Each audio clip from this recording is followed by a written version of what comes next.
So if it sounds like a zoo here, it is because we live on a farm, a mud farm. Um, so that is what all the screaming you hear in the background is. But I'm just going to walk around this thing and show you everything that I know is wrong with it, and then also go over some of the features and things that it has. I'm just going to start at the front. I know this trailer jack is kind of sticky. I had planned on replacing that before we sold it, and I just hadn't had time to look at it. And I will replace this. It's got a, I think it's a 7-prong plug. The trailer has electric brakes on the axle. I don't have a brake controller for it on my truck, so I can't speak to the condition of it, but this plug did get drug on the ground. It still works, it just doesn't make a very solid connection, but I'll get that replaced. This little doodad here, I've never used it, but it's supposed to hook to your truck so that if the trailer comes unhitched, it applies the electronic brakes and will stop the trailer. Like I said, if it comes unhooked, but also I've never used it, so I don't know if it works or not. But walking around, we do plan on having the wrap removed. These little jackleg dudes here are not the best. I think it's missing one or two of them, and then the others that are on here, I've never been a fan of those. They're supposed to stabilize the trailer once you get it level. I always thought about putting scissor jacks on here because I thought that would be better. I just haven't done it. But if you wanted to replace those, I found them online. They're like 20 or 30 bucks a piece. Excuse me.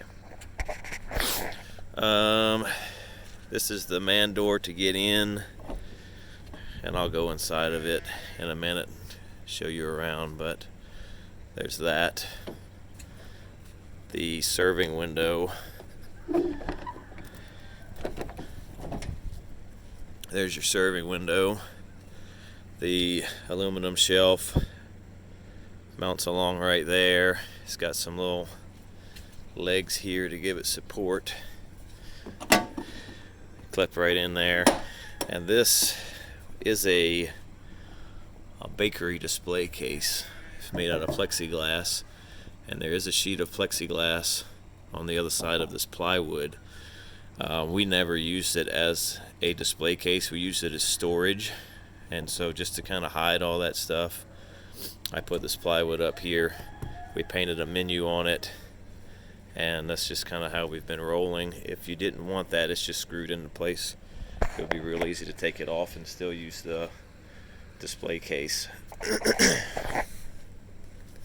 Tires on it probably could stand to be replaced. I mean, they still got tread on them, and I could get new tires on it before you guys get it if I have a chance. Let's see if I got my keys in my pocket. Yes. This is a generator compartment. I'm sorry if I'm not the best cameraman in the world.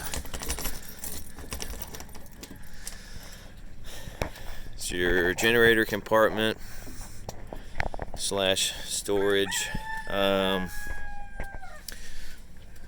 So it's got a 50 amp, and then I've got adapters to adapt to just about anything you can imagine. The 50 amp to I can't remember what that's called. It's some kind of 30 amp, and then I've got a 50 amp to a 110. This is a 110 to another 30 amp, I think.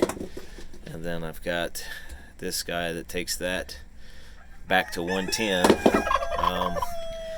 I've never encountered a hookup that I did not have a way to get hooked up to. There's also these cords right here run inside so that if you had two generators, you could run your 50 amp on one and run something else off of these. We hardly ever use those. I would just run the 50 amp and power everything through that. I don't have a measurement on this compartment, but I can get you one. We tried running the generator. This is designed to store a generator and just leave it in there. And we tried running the generator in there, but there was so much vibration inside, it was just driving me nuts. So what we would do is just use this as storage for the generator, pull it out when we got somewhere, and set the generator outside. But that's lockable. If I can get it turned the right way. There it is. Okay, what else? That's your waste drain. It's RV style. I think it's got a 30-gallon tank if I remember right. There's the missing stabilizer leg. It was right there. We live in the mountains, and everywhere we go the roads suck, and it just got hung on a rock or something, and it bent it bad enough that I ended up cutting it off there. The freshwater fill is here. This is lockable. I've lost the key to it, but it's just a little barrel bolt, and that's something I can replace in 5 minutes time. I had a list of things I wanted to do to this before I sold it, and honestly we've just been so busy with the drive-through I haven't had a chance. But you've got you can dump water in there to fill it, or you can hook a water hose in there and just use on demand. Some health departments require this to be lockable. Ours does not, but it is lockable once that is replaced. Okay, I'm gonna take you inside now.